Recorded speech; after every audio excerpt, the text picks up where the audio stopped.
Hi and welcome to another episode of PDA Dad UK. I wanted to get a little personal in this episode, and I want to look at that feeling of failure as a parent. And it's something I'm incredibly familiar with myself.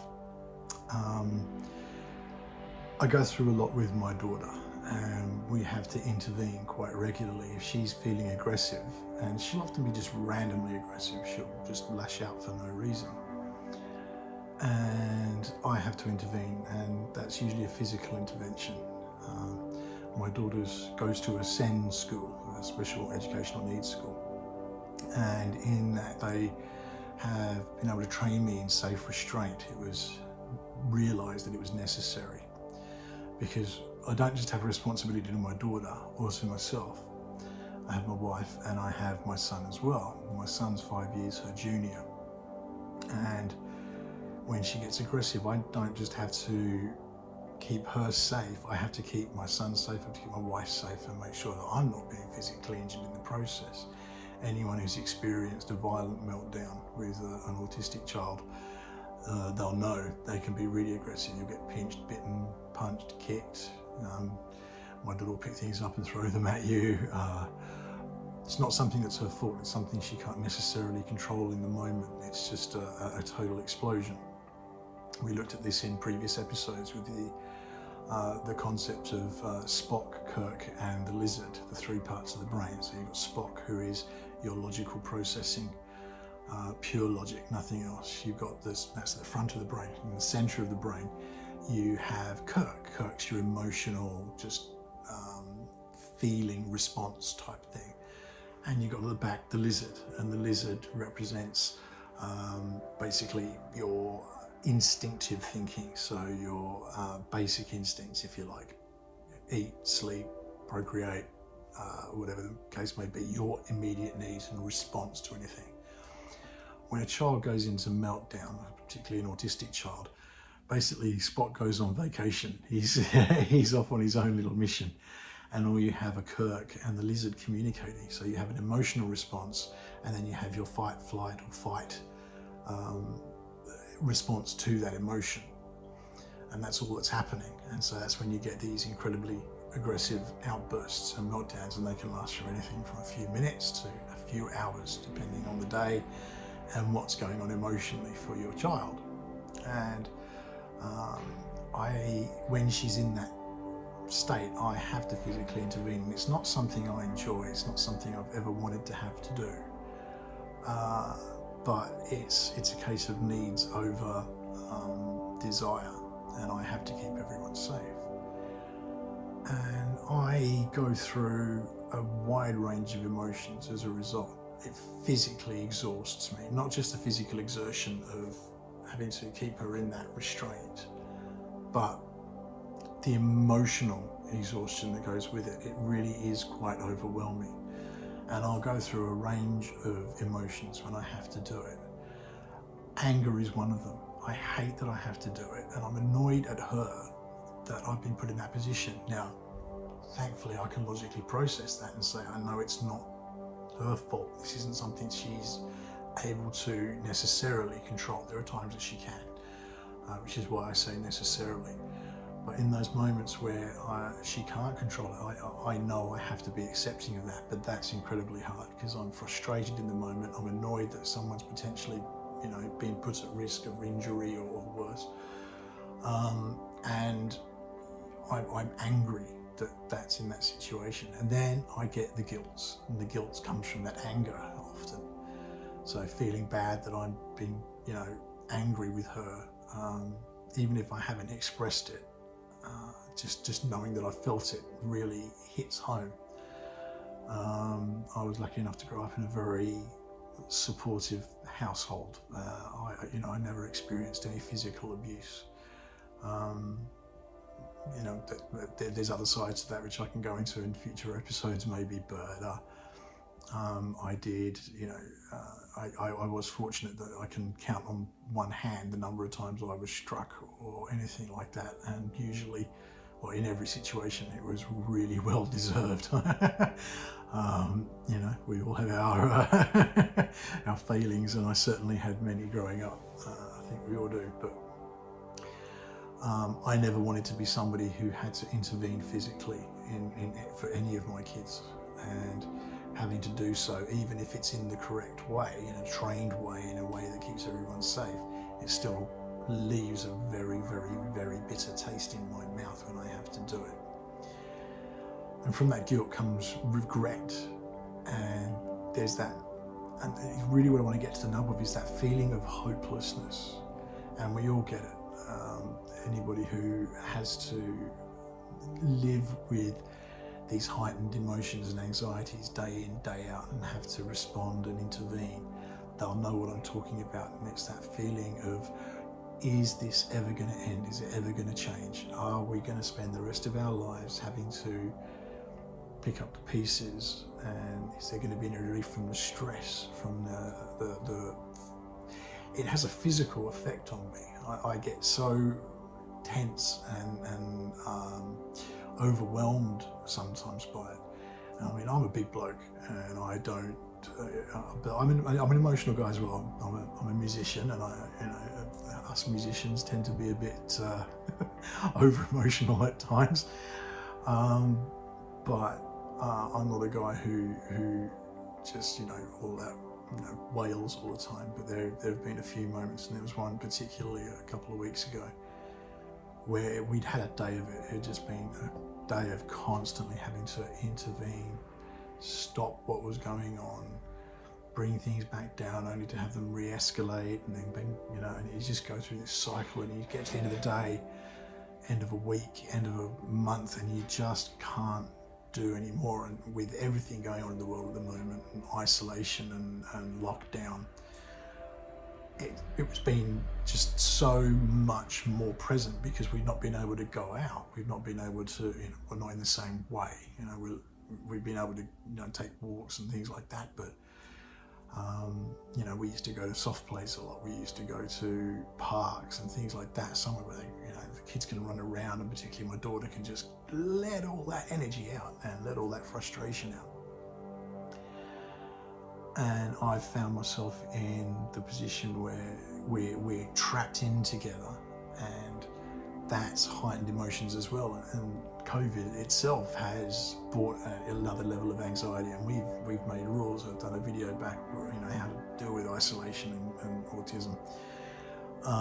But we ban the news. We don't have it on in the house. We try and keep everything that could possibly be a reason to be anxious about things away.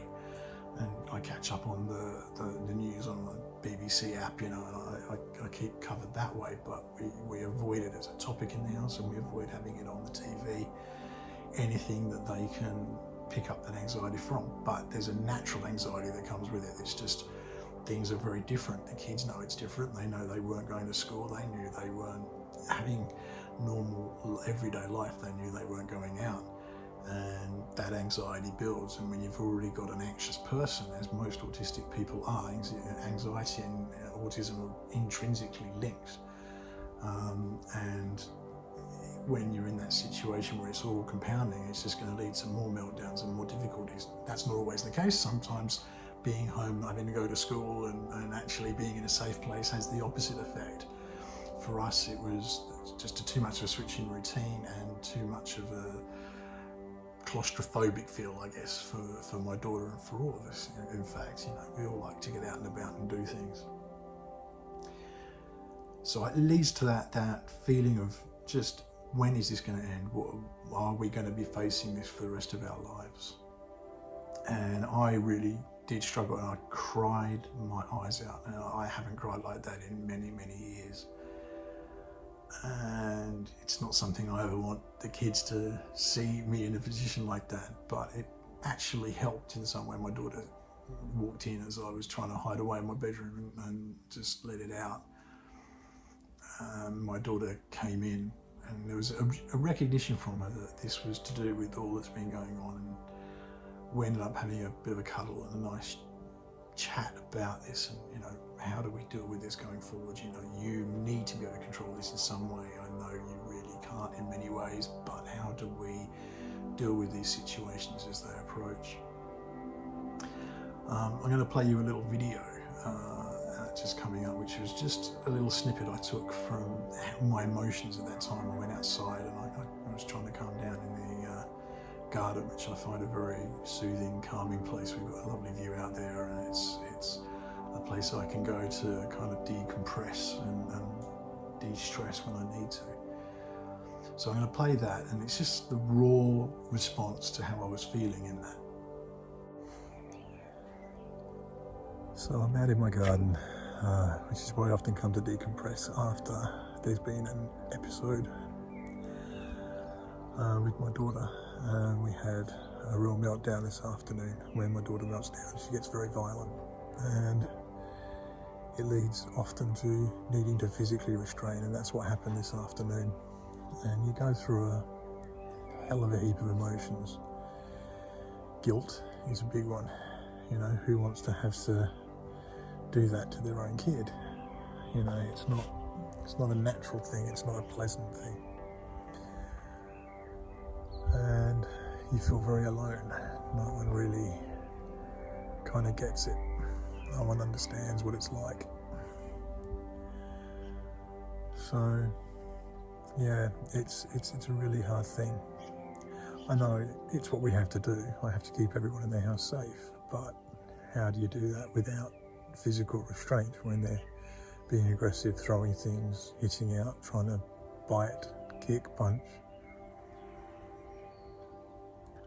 But it feels horrible, and I find for myself I need to get somewhere where I can decompress and just let it dissipate and vanish somehow.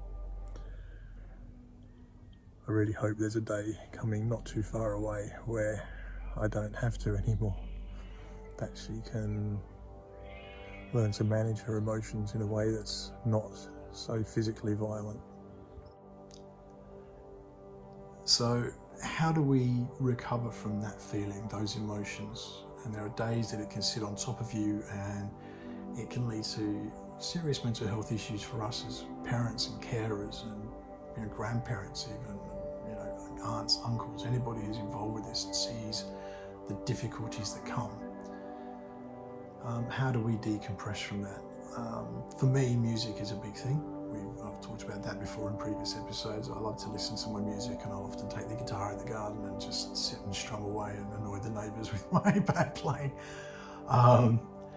But it's being able to give yourself a break and understanding that you are in a very challenging situation, and this is the message I really want to get across.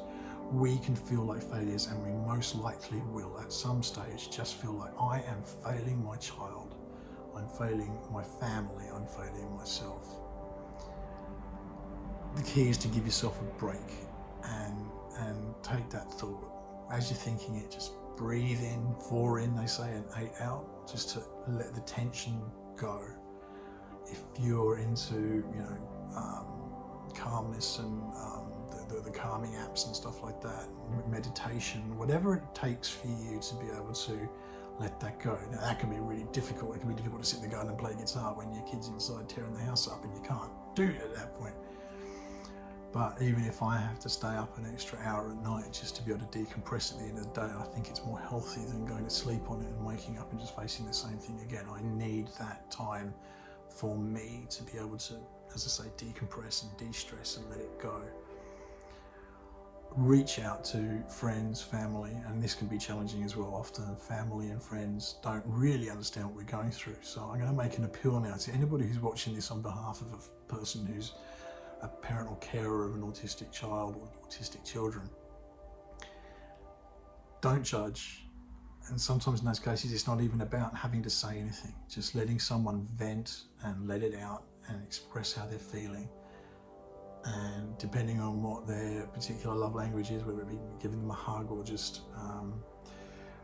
telling them they're doing a good job, or just, being there for them in that time, whatever the case may be, whatever you recognise as a way they will recognise they're being supported. Use it and be that support. You'd be amazed the difference you can make just by being someone who's not going to be judgmental and necessarily try to offer lots of advice. And advice is usually well met and well intended. but sometimes it's not what's needed. What's needed is just a chance to be an ear and a shoulder to cry on, an ear to listen, a shoulder to cry on, because it makes all the difference in the world. Join groups that, I run a group on Facebook for parents of autistic kids, and it's a great place, and we find a lot of people there will vent, and sometimes that can be a challenge in itself. People can think, why are you talking this way? But just having a safe place where someone's able to say, this is what I'm feeling today, and I know you guys will understand, makes a big difference for people. Give yourself that break, but give yourself the knowledge that you're doing a fantastic job. And I can't stress that enough. Anybody who is parenting a special educational needs child, whether it be a physical disability, a mental disability, whether it be just a different way of being like autism is, you are doing a fantastic job. It's a hard job. It's rewarding in so many ways. I was talking to someone the other day about the fact that it's the little things that we can suddenly become big celebrations for us. When our child eats a different type of food that's not brown, wow, that's and people post that, hey, he ate carrots today. It makes a huge difference being able to share that stuff, and we get to celebrate those little things that other people would just take for granted. Well, yeah, okay, he ate some carrots. For us, that can be a massive thing. And if someone's talking to you about it and saying, my kid ate carrots today, celebrate with them. Be the reason to do that. There are no easy answers. And I wish you could put a video together like this and go, hey, A, B, C, and you're done. And that's how you deal with it. It's not the case, and you're going to have days to come where they're going to suck, and you're going to wish this could all just end. And there are times I've sit there and thought about buying Doc Brown's DeLorean and a packet of condoms, but I'm not going to do that because I love my daughter to bits. But there are times you just want to escape from it. Look for support. Look for the people who can help you. If you can, be that person for somebody else. And this is just a message to say we're all going to go through it. I go through it. Everybody I know who is a parent to a special needs child goes through it in one way or another. Whether it feels like I'm failing my daughter or I'm failing my son by the fact that I can't control her all the time. I'm failing my wife because she's having to deal with the stress of it as well. You can feel like a failure in so many ways, but you're not, because you're getting up every morning and it's a new day and you're going to start again, and today's going to be better than it was yesterday. And that's the attitude that I try and go forward with. My whole philosophy that I've developed in all of this is to try and make my family's tomorrow better than their today. And if I can achieve that in some way on each day, that's a huge thing. And I will do that to the best of my abilities every single day. So that's it. That's all I really have to say. It's just something I wanted to share, because I wanted to share that for me, I find these things very frustrating and very difficult as well. I struggle with it, and I will struggle with it in times to come. We've got the summer holidays coming up, and we're still in the midst of this weird pandemic, and everything's just different and not the way it should be or the way it has been. I'm going to struggle. It's okay to struggle, and it's okay to be you. Please do share your thoughts in the comments and your feelings. If you're struggling, reach out. I want to hear from you, and I want to be able to support people in whatever way I can. Please do like this, please do share it. My whole point of doing this is to get the word out that autism can be an amazing thing, but it's also a challenging thing. The more we understand it, the more we understand disabilities, and the more that we are working to support each other and support those we know who are in these situations, the better this world will be. Every life matters. To adjust what's sort of in the news, the hashtags at the moment, I think every life is so important, and it doesn't matter who you are, where you're from, what happened today, what's going to happen tomorrow. You got this.